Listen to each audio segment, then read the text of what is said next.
Thank you and welcome to the show this morning. The topic this morning is the psychological interpretation of the election of 2016.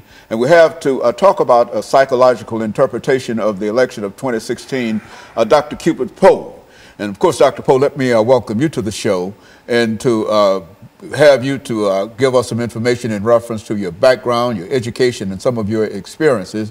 And as we know, you are no stranger to this show. All of our members of our audience know you, but at the same time, I think that being able to talk about a psychological interpretation of the election of 2016 sort of gives us a different insight into what is going on in reference to the election. We're not predicting any winners or losers or anything like that, but the idea is to, it's such an unusual kind of election, you see, and so we're concerned about, from a psychological point of view, how does this work out? And so let's talk about it from that perspective today. Okay. I first came to Nashville in 1956 to attend Tennessee State University.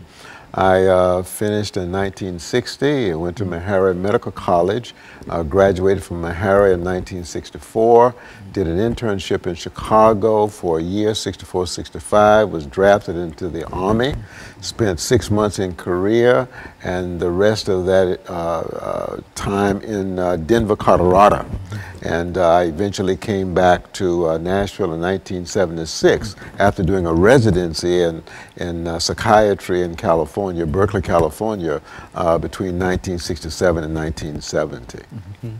And so in a real sense, you are prepared in a real sense in terms of being able to understand the workings of the mind and certain things that are associated with it to talk about the election of 2016. Let's do it from your perspective. Okay. Well, I've made some efforts to understand human behavior, and I'm still a student when it comes to human behavior. I'm also an assistant pastor of a church in Laverne, Tennessee, called Christ Miracle Chapel. Most of the members are from Africa, primarily Nigeria, 5 other countries in Africa, Haiti, and the U.S. We're a non-denominational fellowship. But anyway, in terms of the election, I'm really taken aback. I'm not quite sure I understand why there's so much hostility towards Secretary Clinton. Based on her history, she's been very careful to reach out to help children. She's also done quite a bit to help women. She also tried to develop she pushed for medical care for quite a few people.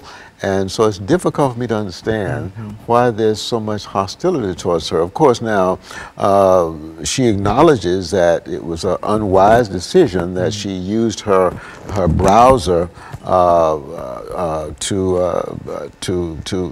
to receive information, some of which might have been classified. So it's difficult, Dr. Haney, for me to understand why there's so much resentment towards her, and why so many people see her as highly untrustworthy. On the other hand, Mr. Trump, it's understandable that people would have some problems with him, and that's primarily because, for one, you recall he denied that he was aware of David Duke, who was head of the Ku Klux Klan in Louisiana. He also made fun of the New York Times columnist, made fun of his neuromuscular disability that he was born with.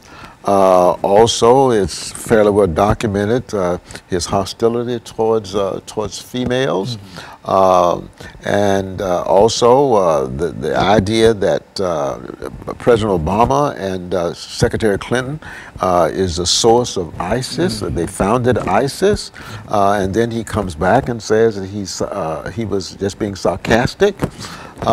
it's very difficult to understand where he would be coming from. But I do have a perspective on where he may be coming from. Very good. And so what we'll do, we'll take our first commercial break. You see, I think this 6 minute segment, we'll take our first commercial break, and then we'll come back and we'll allow you to further deal with this as an issue this morning. And I think that what you're giving us now and is exactly what we're looking for. And we'll be back with our audience following this very, very short commercial break. Yeah, that's what, you know.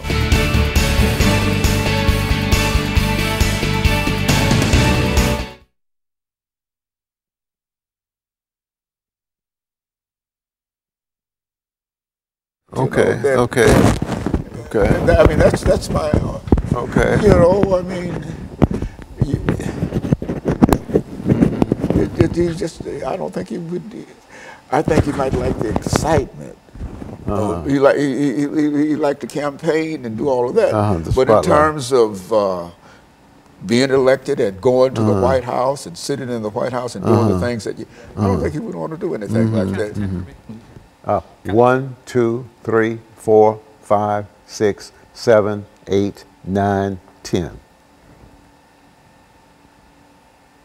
Yeah, so and so that's essentially what I'm concerned about. Okay. You know, just that. I mean, somebody to give us some kind of understanding. You know, from a psychological point of view in terms of what's going on. Because I've got my own points of view, and my point of view is that this man don't want to be president of the United States.